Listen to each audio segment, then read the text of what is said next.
भाजपा एवं पुरुषार्थी समिति अलवर की ओर से भाजपा जिला कार्यालय पर विभाजन स्मृति दिवस मनाया गया। इस अवसर पर समिति अध्यक्ष कुलदीप कालरा के साथ सैकड़ों लोगों ने भाग लिया।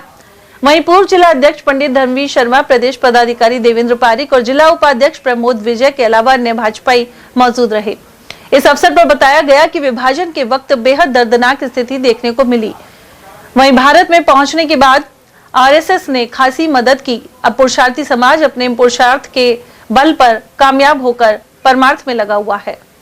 अखंड भारत जिसका धर्म के नाम पर विभाजन हुआ, उसमें सबसे ज्यादा अगर त्रासदी भोगी है तो हिंदू परिवारों ने। और हिंदू में जो हमारे पुरुषार्थी परिवार आज तक भी संघर्ष करते हुए आगे बढ़ रहे हैं, इसमें इस विभाजन होने के बाद उस हिस्से से जो देश का हिस्सा हम छोड़ कर आए धर्म के नाम पर, और यहाँ आने पर हमें शरणार्थी कहा गया और अपने ही लोगों में हम लोग प्रताड़ित हुए। लेकिन अपने कर्म से, अपने पुरुषार्थ से आज हम शरणार्थी से पुरुषार्थी बने हैं और पहले अपने लिए अपने आप को खड़ा किया, और अब हम परमार्थ में लगे हुए हैं कि न केवल हम केवल पुरुषार्थी समाज के लिए बल्कि हिंदू समाज या भारतवासी के लिए, सबके लिए कुछ ना कुछ सेवा का कार्य हम कर रहे हैं। और हमें आज तक पीड़ा है कि हमारे परिवार, हमारे दादा परदादा, नाना नानी, माता पिता जो अल्प आयु में स्वर्ग सिधार गए, उनके दिल में वो गम था जो उनके परिवार के सदस्य बिछड़ गए और अंतिम समय तक उनको वो ढूंढ नहीं पाए। हम उनको श्रद्धांजलि अर्पित करते हुए आज के इस दिवस को 2021 से भारत के प्रधानमंत्री श्री नरेंद्र मोदी की सोच के आधार पर जो मनाया जा रहा है, हम निश्चित रूप से इस गदर जो पिक्चर अपन देखते हैं उसके अनुरूप समझ पा रहे हैं और हमारी पीढ़ी को बता पा रहे हैं। 14 अगस्त 1947 का वो दिन, जिस दिन हमारे इस देश के टुकड़े हुए, नफरत के नाम पर एक देश का जन्म हुआ, और रातों रात नहीं, क्षण भर में जिन लोगों को आप, जिन भाई बंधुओं को आप मेरे आसपास देख रहे हैं, इनके पूर्वजों ने, इनके परिवारों ने एक क्षण भर में ही इनको देश छोड़ने का आह्वान कर दिया गया।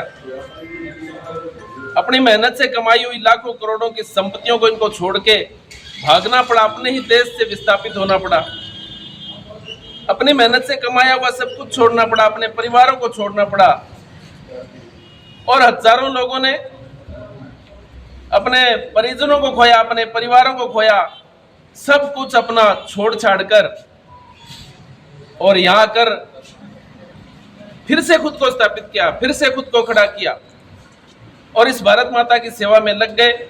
मैं समस्त पुरुषार्थी समाज का, हमारे सिख समाज का, सिंधी, अरोड़ा, राजपूत और अन्य जितने भी विस्थापित हमारे परिवार हैं जो इस देश में आए हैं, मैं सबसे पहले तो उनके परिजनों को, जिनको इस त्रासदी के दौरान खोया था, उनको श्रद्धा अर्पित करता हूँ, श्रद्धा सुमन देता हूँ। और फिर भी मैं हमारे पूरे देश भर के लिए, हमारा पुरुषार्थी समाज हमारे लिए रोल मॉडल है कि किस प्रकार से विकट परिस्थितियां होने के बावजूद इन्होंने स्वयं को दोबारा खड़ा किया और आज ये राष्ट्र सेवा में निरंतर विकास में अपना योगदान दे रहे हैं। उन्होंने इन हिंदुओं को बसाया, इनकी मदद करी, जितने भी कैंप लगे उनमें इनकी भोजन की व्यवस्था, सारी व्यवस्था राष्ट्रीय स्वयंसेवक संघ ने की, जो इसका परिणाम आज आपको सामने दिख रहा है कि लोग फल फूल रहे हैं और हिंदुत्व को आज एक मोदी जी के नेतृत्व में बल मिल रहा है। राज्य में जनता को कुछ नहीं होता था, राजा ही बदल जाते थे, लेकिन ये एक ऐसा हुआ कि जनता को, लोगों को एक देश से दूसरे देश, जिसका नाम दिया गया पाकिस्तान, वहाँ जाना, वहाँ से हिंदुओं को आना पड़ा, हिंदुस्तान में आना पड़ा। और उनके साथ साथ जो निर्दयता हुई, पहले पब्लिक के साथ कोई नहीं होता था, राजा ही बदल जाते थे, निर्दयता हुई, औरतों को, मतलब जो है बच्चों को मारा गया, गाड़ियां भर भर के भेजी गई और उनसे उनकी इज्जतों को लूटा गया।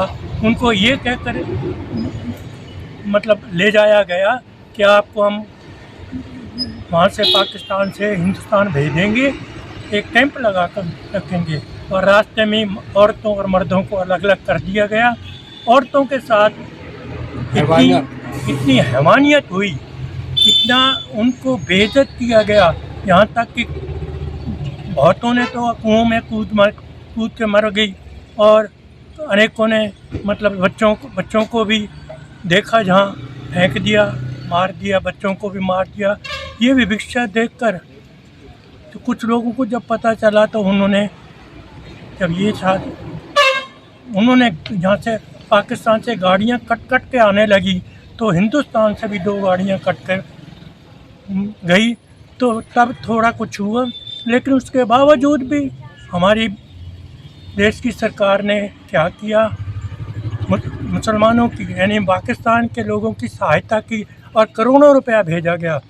और इसके साथ साथ यहाँ के जो लोग वहाँ से लुट कर लोग आए, उनके पुनर्वास के लिए कुछ भी नहीं किया गया, कुछ भी नहीं किया। ये एक विभिक्षता है और ये एक समझ नहीं आती है कि ऐसा ये क्यों हुआ, किन की वजह से हुआ। तो ये तो मैं नहीं कहूँगा, लेकिन इतना ज़रूर कहूँगा कि आरएसएस के लोगों ने संभाला इस बात को। हम लोग जो वहाँ से लुट कर आए, जो कुछ आए मतलब छोड़ के आए, सारे 3 कपड़ों में लोग आए यहाँ पर, न कोई काम था न कुछ था, तो उन लोगों ने ज़रूर खाने के पीने के लिए मदद की, तो उनके लिए हमारा साधुवाद है।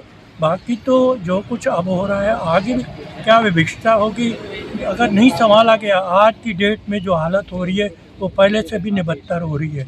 अगर नहीं संभाला गया तो और जनधन हानि हो।